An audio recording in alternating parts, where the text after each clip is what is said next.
আসসালামু আলাইকুম। বিয়ে করেছেন কিন্তু রেজিস্ট্রেশন করেননি, কি হবে? মুসলিম পারিবারিক আইন মোতাবেক বিয়ে সম্পাদনের 30 দিনের মধ্যেই আপনাকে বিয়েটি রেজিস্ট্রেশন করে নিতে হবে।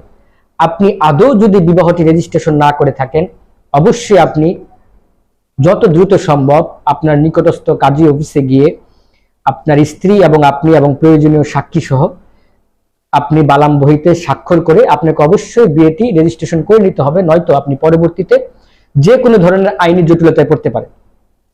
নিকানামা অথবা কাবিননামা, এই নিকানামা অথবা কাবিননামাটি হলো আপনার বিবাহ সম্পাদনের যে একটি চুক্তিপত্র, তাকেই মূলত নিকানামা অথবা কাবিননামা বলা হয়। আমার হাতে দেখতে পাচ্ছেন এই নীল একটি পেপারস।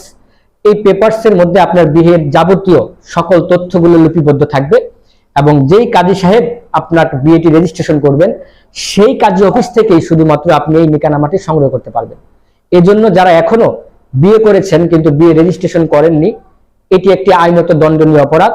তাই বলবো অতি দ্রুত আপনার আইনি জটিলতা থেকে বাঁচতে হলে এখন যে কোনো প্রয়োজনেই আপনার এই নিকানামাটি আপনাকে সংরক্ষণে রাখতে হবে। পাসপোর্টের ক্ষেত্রে, ছেলে মেয়েকে স্কুলে ভর্তি করানোর ক্ষেত্রে, হতে পারে আপনি বিদেশ যাবেন, ভিসার জন্য আবেদন করবেন, সেই ভিসার জন্য আপনাকে এই কাবিননামাটি আপনাকে শো করতে হবে, দেখাতে হবে।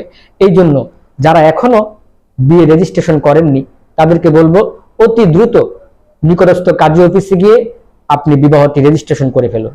ধন্যবাদ সকলকে। আসসালামু আলাইকুম ওয়া রাহমাতুল্লাহি ওয়া বারাকাতুহু।